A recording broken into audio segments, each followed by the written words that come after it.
Mus'ab bin Umair. Masa remaja Mus'ab bin Umair adalah masa remaja yang paling diidamkan oleh umumnya remaja. Hidup berlimpah kekayaan, tampan, cerdas, dimanjakan orang tua, diinginkan oleh banyak wanita, dan dihargai oleh lingkungannya. Karena dari keluarga terpandang dan banyak memberikan solusi dalam majelis-majelis. Namun, semua kelebihan dan fasilitas yang dipunyainya jadi tak berarti ketika ia mulai mendengar adanya dakwah yang dibawa Nabi SAW. Tekanan dan siksaan yang dilakukan kaum kafir Quraisy terhadap pemeluk Islam tidak membuatnya gentar untuk mengenal lebih jauh ajaran agama baru ini. Akhirnya cahaya hidayah membawanya ke rumah Arqam bin Abil Arqam, di mana biasanya Rasulullah SAW mengajar sahabat-sahabat beliau, dan ia berbaiat memeluk Islam. Lantunan ayat-ayat Al-Quran membuat hatinya bergemuruh, penuh gairah dan haru yang membludak. Sampai akhirnya Rasulullah SAW mengusap dadanya, sehingga hatinya menjadi tenang dan damai bagaikan lubuk sungai yang dalam. Hal yang ditakutkan setelah menjadi Islam adalah ibunya. Ibunya, Khunas binti Malik, adalah sosok yang dominan, berkepribadian kuat, berpendirian yang tidak bisa ditawar-tawar. Karena itu, Mus'ab menyembunyikan keislamannya dari ibunya. Dan diam-diam ia selalu pergi ke rumah Arqam untuk memperdalam keislamannya. Namun, pada akhirnya ibunya tahu juga perubahan keyakinan anaknya dari seseorang bernama Utsman bin Thalhah. Tak pelak lagi, Mus'ab diinterogasi ibunya di depan pembesar-pembesar Quraisy. Namun kekuatan iman telah menyatu padu dalam hatinya, sehingga tak mungkin ia kembali kepada agama jahiliyah. Bahkan ia berdiri tegar di depan ibunya yang selama ini dihormati dan ditakutinya, sambil membacakan ayat-ayat Al-Quran.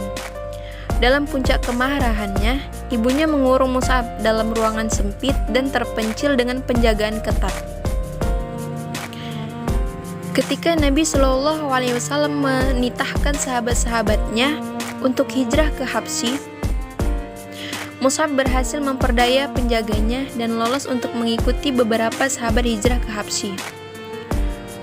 Sungguh harga yang mahal untuk mempertahankan keimanan. Kemewahan dan kemegahan masa remaja ditukar dengan hidup merana dan terlunta di negeri orang. Memang kenikmatan batin karena manisnya iman tidak akan bisa dijual dengan sebanyak apapun kemewahan dunia ini. Beberapa waktu kemudian Mus'ab hadir dalam majelis Nabi SAW bersama sahabat-sahabatnya. Mereka menundukkan dan memejamkan mata. Sebagian menangis haru melihat penampilan Mus'ab yang memakai jubah usang bertambal-tambal. Rasanya belum lama berselang ketika mereka melihat Mus'ab yang bagaikan bunga di taman, begitu cemerlang memikat dan menebarkan aroma wewangian di sekitarnya. Tetapi justru inilah yang memunculkan pujian Rasulullah SAW atas dirinya. Beliau bersabda, "Dahulu saya melihat Mus'ab ini tak ada yang mengimbangi dalam memperoleh kesenangan dari orang tuanya. Tetapi semua itu ditinggalkan karena cintanya pada Allah dan Rasul-Nya." Dakwah Nabi SAW pada beberapa kelompok suku yang sedang melaksanakan haji kebanyakan mengalami penolakan. Tetapi 6 orang dari suku Khazraj yang dipimpin oleh As'ad bin Zurarah dari Bani Najjar menerima ajakan Rasulullah dengan baik. Pada musim haji berikutnya, 12 orang datang lagi dan berbaiat pada Nabi SAW. 7 orang diantaranya baru masuk Islam. As'ad bin Zurarah yang juga memimpin rombongan ini meminta Rasulullah SAW mengirim seseorang yang mampu memberikan pengajaran dan memimpin dakwah di Madinah. Pilihan Nabi SAW jatuh pada Mus'ab bin Umair. Walaupun masih muda, pengalamannya di masa jahiliyah dalam majelis-majelis dan kepandaiannya saat berguru pada Rasulullah tentunya menjadi pertimbangan Nabi untuk memilihnya dalam tugas mulia ini. Ia tinggal bersama As'ad bin Zurarah. Bersama As'ad, Mus'ab mendatangi berbagai kabilah, rumah-rumah dan majelis-majelis untuk mengajak mereka memeluk Islam. Saat berdakwah pada kabilah Abdul Ashhal, ia sempat disergap oleh Usaid bin Hudlair, pemuka kabilah tersebut, karena dianggap mengacau dan membuat anak buahnya menyeleweng dari agamanya.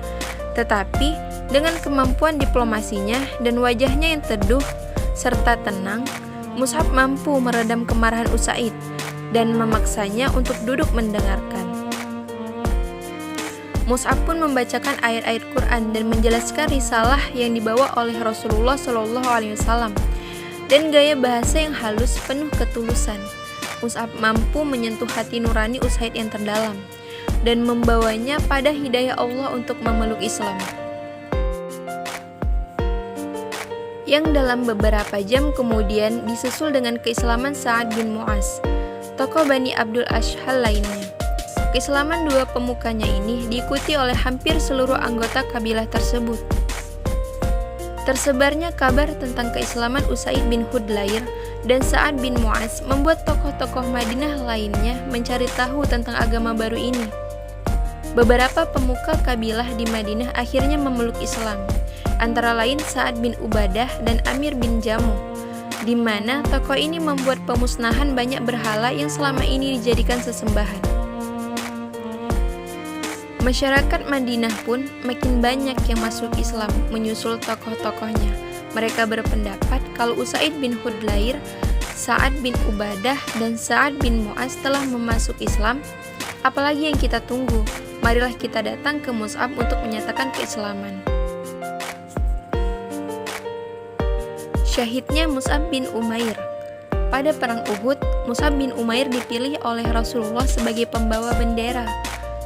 Dengan strategi yang jitu dan pengaturan pasukan yang sempurna oleh Nabi, pasukan Quraisy pun kocar-kacir berlarian, meninggalkan harta benda di medan pertempuran. Tetapi ketidakdisiplinan sebagian besar dari 50 pasukan pemanah yang ditempatkan Nabi di atas bukit membuat situasi berbalik. Hampir 40 orang turun untuk mengambil ghanimah dan membiarkan pertahanan dari bukit terbuka. Peringatan Abdullah bin Zubair, komandan pasukan pemanah, untuk tetap tinggal di atas bukit diabaikan begitu saja. Khalid bin Walid yang memimpin satu kelompok pasukan Quraisy melihat situasi ini dan ia bergerak menaiki bukit. Sekitar 10 orang yang bertahan di atas bukit tak mampu menahan gempuran Khalid dan mereka syahid semua. Kemudian Khalid menggempur pasukan Islam di bawahnya. Bahkan serangan pun mengarah pada Nabi SAW. Mus'ab melihat keadaan bahaya yang mengancam Nabi SAW. Ia bergerak cepat dengan bendera di tangan kiri yang diangkat tinggi. Tangan kanan mengayun pedang dan mulutnya bergemuruh dengan takbir, mencoba membendung arus musuh yang mendatangi Rasulullah. Tetapi kekuatan yang tidak berimbang mematahkan serangan Mus'ab. Tangan kanannya ditebas Ibnu Kumayyah hingga putus. Mus'ab hanya berkata, Muhammad tidak lain hanya seorang Rasul, sebagaimana Rasul-Rasul yang telah mendahuluinya. Kemudian, bendera dikepit dengan sisa lengan kanannya, dan tangan kirinya mengayun pedang menyerang musuh yang terus berdatangan. Ketika tangan kiri itu ditebas juga hingga putus dan bendera jatuh, lagi-lagi Umair mengulang ucapannya, Muhammad tidak lain hanyalah seorang Rasul, sebagaimana Rasul-Rasul yang telah mendahuluinya. Namun demikian, dengan kedua pangkal lengannya, Mus'ab masih berusaha menegakkan bendera itu, sampai akhirnya sebuah tombak menusuk tubuhnya hingga patah, dan gugurlah Mus'ab sebagai syahid. Setelah perang Uhud berakhir, Nabi berdiri di dekat jasad Mus'ab dengan mata berkaca. Sesosok tubuh yang masa mudanya dibalut dengan pakaian halus, mahal, dan wangi. Kini jasadnya hanya tertutup kain burdah yang begitu pendek. Jika ditutup kepalanya, kakinya akan terbuka. Jika ditutup kakinya, kepalanya yang terbuka. Maka Nabi bersabda, tutupkanlah ke bagian kepalanya, dan tutupilah kakinya dengan rumput izkir.